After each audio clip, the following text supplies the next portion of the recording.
الله وبركاته. أعزائي المتابعين، حلقة رقم 17، والمصطلح القانوني بتاع النهارده لا يضر الطاعن بطعنه.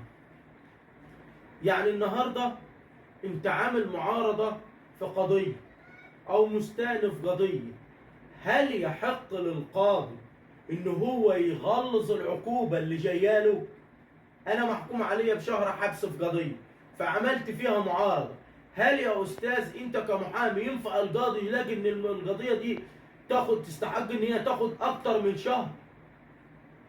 ما ينفعش الكلام ده، لان لا يضر الطاعن بطعنه. انت عامل المعارضة او الاستئناف او المعارضة الاستئنافية او الطعن بالنقض او الطعن باعادة النظر، ايا كانت طريقة الطعن اللي انت بتطعن بيها، انك تخفف العقوبة، مش ان العقوبة تزيد عليك. لكن انك انت تعمل معارضة في حكم واخد سنة فتروح واخد سنة وشهر، سنة ويوم، سنة وساعة حتى، ده مستحيل.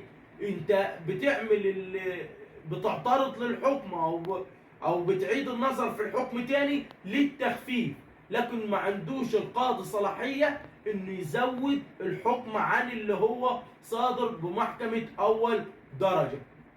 انتظرونا في فيديو جديد ومصطلح جديد.